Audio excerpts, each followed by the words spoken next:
Assalamualaikum warahmatullahi wabarakatuh. Perkenalkan, nama saya Suci Nabila, NIM 18043028. Baiklah, di sini saya akan menjelaskan tentang PT Scan Pacific Tbk. Kita mulai dari bisnis model dari PT TSPC ini. Kegiatan dari usaha TSPC ini bergerak di bidang usaha farmasi, yaitu seperti obat-obatan, produk konsumen, kosmetik, dan jasa distribusi. Selanjutnya, kita lihat dari sumber income dari TSPC ini, yaitu produk farmasi atau kesehatan itu sebesar 26,0%, jasa distribusinya sebesar 42,5%.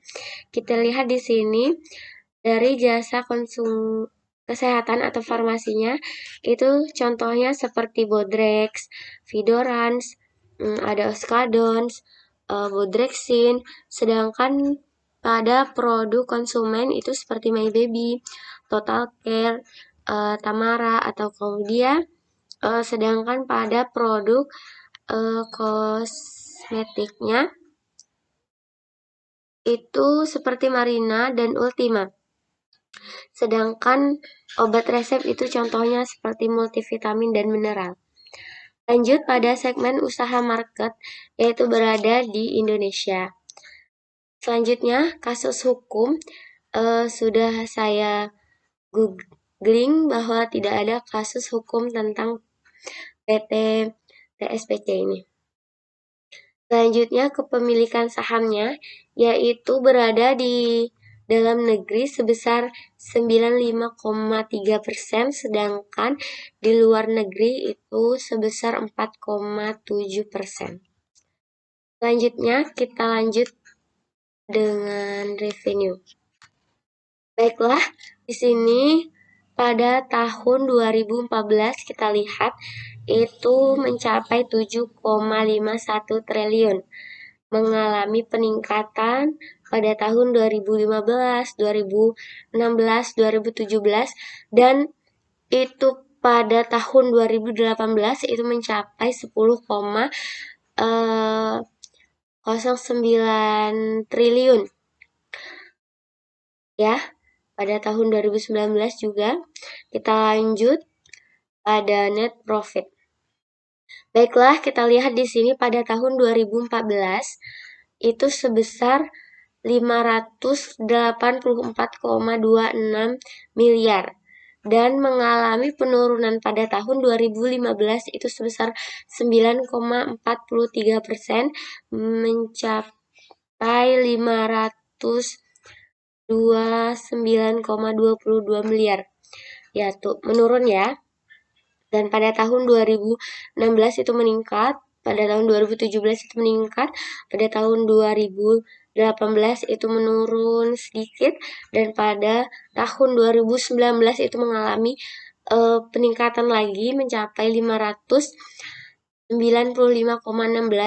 miliar. Pada tahun 2020 ini kita lihat sebesar 376,38 miliar. Mungkin kita tahu bahwa dari tahun 2019 kemarin sampai tahun 2020 itu mungkin akibat dari PSBB yang kita rasakan pada saat ini ya. Kita lanjutkan pada aset. Kita lihat di sini pada tahun 2014 itu mencapai 5,59 triliun.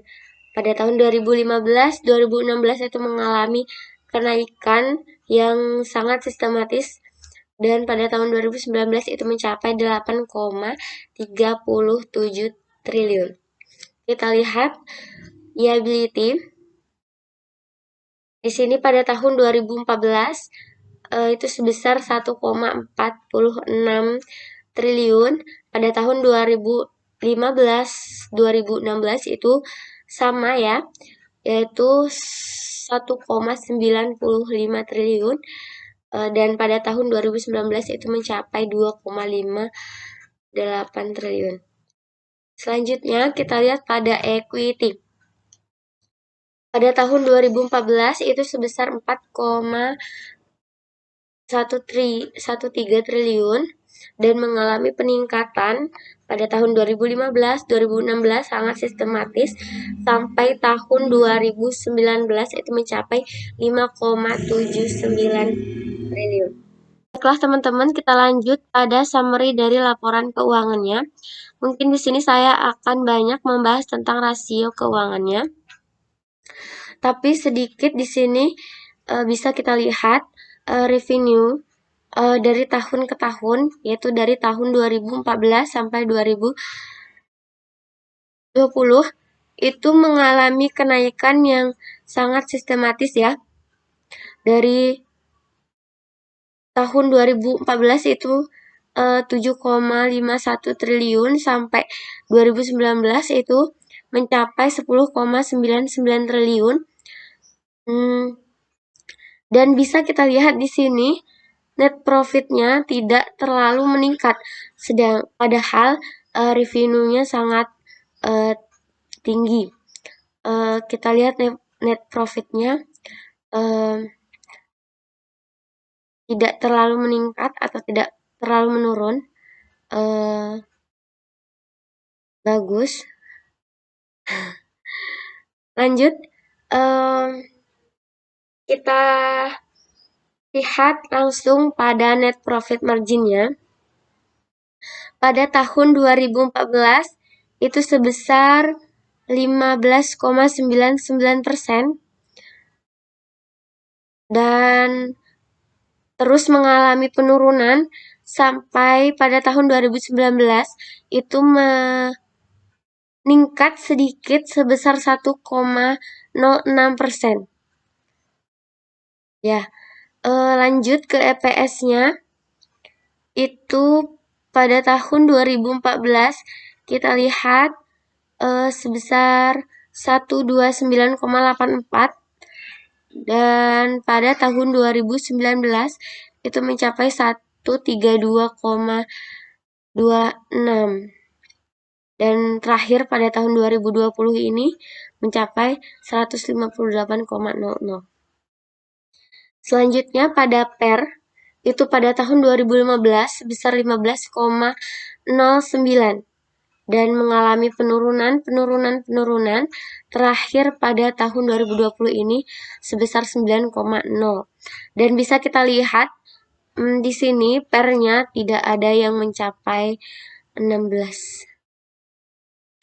Selanjutnya BF kita bisa lihat di sini pada tahun 2014 sebesar 700,55 mengalami peningkatan sampai pada tahun 2019 itu mencapai 1008,66.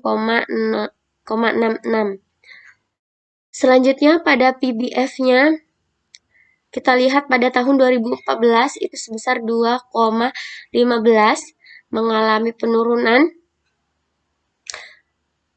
ya, sehingga pada tahun 2019 itu sebesar 1,28. Selanjutnya kita lihat pada DER. Pada tahun 2014 itu sebesar 0,35. Pada tahun 2015 itu 0,45. Sangat sistematis dan pada tahun 2018 dan 2019 itu sebesar 0,45. Kita lihat ROE-nya. Pada tahun 2014 itu sebesar 13,93%, menurun pada tahun 2015, 2016, 2017, 2018 dan meningkat sedikit pada tahun 2019 itu sebesar 3,32%. Dan yang terakhir itu kita lihat ROA-nya pada tahun 2014 sebesar 10,97%, meningkat. Yaps, menurun. Terus menurun terakhir pada tahun 2019 itu sebesar 3,52%. Oke, lanjut pada kesimpulan dari PT PSPC ini. Ya, saya lihat dari produk atau jasanya, saya beri nilai oke.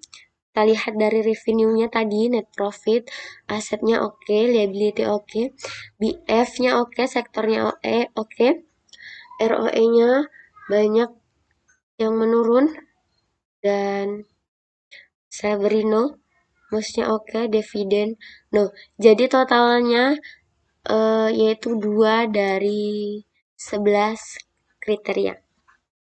Oke, sampai di sini penjelasan dari saya tentang PT Tempo Scan Pacific Tbk. Thank you dan maaf bila ada kesalahan dalam pengucapan. Bye-bye.